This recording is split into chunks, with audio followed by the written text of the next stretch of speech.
Quel est notre nom, comme on l'a déjà dit à plusieurs reprises.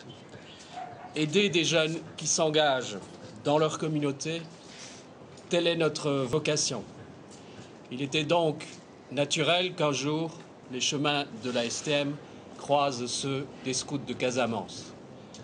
Et cela ne date pas d'hier.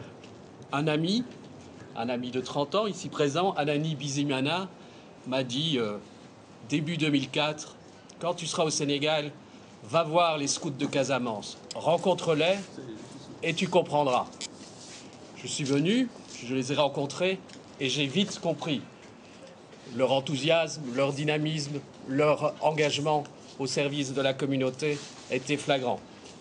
C'est donc bien naturellement que les projets qu'ils nous ont proposés, nous avons eu envie de les soutenir parce que nous voyions leur enthousiasme, leur énergie et leur efficacité. Et donc le peu de choses qu'on pouvait apporter de l'extérieur allait pouvoir se démultiplier grandement. Ainsi, un premier programme de dynamique de paix, de contribution du scoutisme à la dynamique de paix en Casamance est né. C'était en 2005. Et en un an, les résultats ont été incroyables. 24 formateurs qui ont été formés.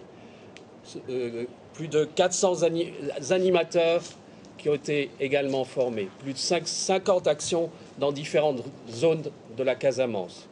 Et un forum sous-régional impliquant déjà à l'époque la Gambie et la Guinée-Bissau. Si bien qu'une fois cette phase-là terminée, l'évaluation faite, il était évident qu'il y aurait une seconde phase. Et la volonté, vu le succès de la première, a été, comme on l'a dit déjà à plusieurs reprises, de ne pas la limiter seulement au scoutisme, mais d'utiliser la force, l'énergie du mouvement scout pour élargir l'impact de l'action aux autres mouvements de jeunesse et également aux mouvements et aux associations de femmes.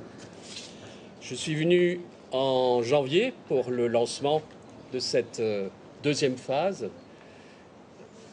Il y a donc à peine 5 mois, et je reviens à présent, et je suis étonné, mais pas surpris, puisque je le savais, déjà du chemin parcouru en si peu de temps. Les comités sont en place dans toutes les régions, 12 comités, 10 au Sénégal, 2 dans les pays voisins, 2 à Vingara, 2 à Kolda, je parle de région en région, 2 à Kolda, 3 à Sédiou, 5 à Ziguinchor et les 2 comités des pays voisins. La Maison de la Paix de Ziguinchor, le local de toujours du scoutisme, mais qu'ils ont décidé d'offrir à la dynamique de paix, est en pleine rénovation, le chantier est en cours et il ne faudra pas beaucoup de mois pour qu'ensemble on aille l'inaugurer pour en faire une vraie infrastructure au service de cette dynamique et de ce projet. Alors voilà, je suis de retour avec vous pour partager avec vous cette séance, cette formation. Toujours dans le même esprit, nous n'avons pas de programme, nous appuyons les initiatives locales.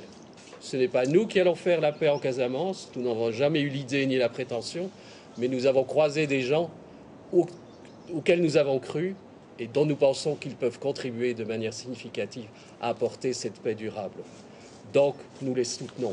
Mais c'est leur projet, c'est leur action, et nous sommes là seulement en appui. Voilà, je vous souhaite que tout se passe bien cette semaine, mais plus encore dans les mois qui vont suivre, puisque le vrai défi, c'est dès que chacun sera rentré chez lui, c'est de former les autres dans son comité, c'est de commencer les actions sur le terrain, de telle manière que l'impact soit réel, parce que l'impact, il a à être au niveau de chaque communauté. Il n'a pas resté entre quelques murs, ici, au-dessus d'une belle plage, et avec le plaisir d'avoir vécu une belle semaine ensemble, on va mesurer l'arbre à ses fruits, et les fruits, ils sont dans chacune de vos communautés. Merci de votre accueil, merci de votre enthousiasme, et bonne suite de programme. Je suis sûr que si je reviens dans 6 mois, je verrai déjà les mangues mûres, même si ça n'est pas la saison à ce moment-là, mais il y aura des mangues mûres dans chacune de vos communautés, même en plein hiver. Voilà.